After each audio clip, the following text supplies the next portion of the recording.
नमस्कार दोस्तों, अगर आप हैं निम्बाड़ा, चित्तौड़, नीमच, मंदसौर इस बेल्ट में और अगर आप डेयरी फार्म खोलने की सोच रहे हैं तो आपको 2 से 3 चीज़ों का विशेष ध्यान रखना होगा। पहला है रिपीट ब्रीडिंग, दूसरा है थनैला और तीसरी चीज़ है अच्छा मार्केट आपके पास होना बहुत ज़्यादा ज़रूरी है। मेरे साथ में है आज विनोद कुमार जी तेली, जो पिछले 25 साल से गाय भैंस का डेयरी फार्म चला रहे हैं। वैसे मुझे यूँ बताओ, दूध को सही रेट पे बेचना कितना ज़रूरी है? देखो, दूध को आप सही रेट में बेचोगे जब भी तो आप प्रॉफिट में पाओगे।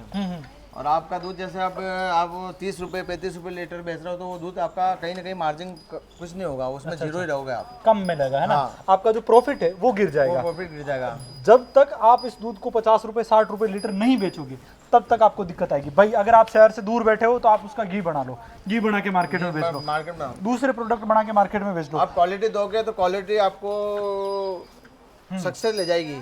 आप यहाँ पे घी क्या रेट बेचते हो? मैं 1400 रुपये किलो बेचता हूँ। 1400 रुपए किलो घी बेचते हो।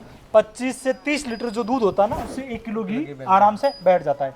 मतलब 30 किलो का आपका 1400 रुपये बन रहा है, तो कितना लगभग 50 रुपए के आसपास आपका घी पड़ गया। तो आपको सोचने की जरूरत है, चिंतन करने की जरूरत है। तो भाई वैल्यू ऐड करोगे, जब तक डेयरी में आप वैल्यू ऐड नहीं करोगे तब तक आपको अच्छा बेनिफिट नहीं मिल सकता। मुझे ये बताओ, आप रिपीटिंग और थनैला उससे कैसे जूझ रहे हो, और थनैला कितना परसेंट है अपने फार्म पे? मेरे 2 गायों में थनैला है। अच्छा अच्छा। तो भी हम बहुत साफ सुथरे रखते हैं तो भी वो थनैला। अच्छा अच्छा।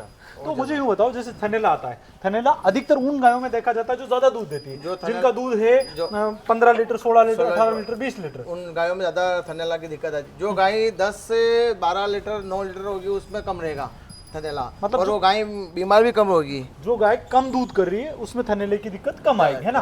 तो भाई आप ये भी ध्यान रखें, थनैले की दिक्कत से तो यहाँ से निजात पा सकते हैं। तीसरी चीज़ है जो रिपीट ब्रीडिंग।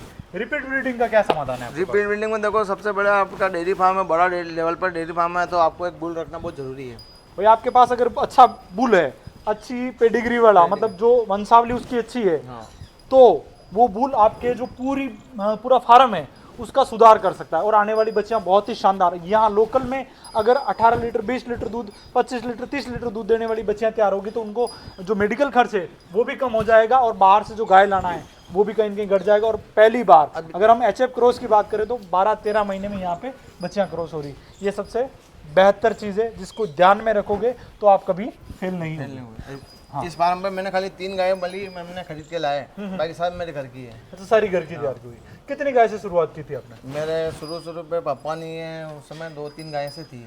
3 गाय से शुरुआत की और आज इनके पास 50 पशु हैं।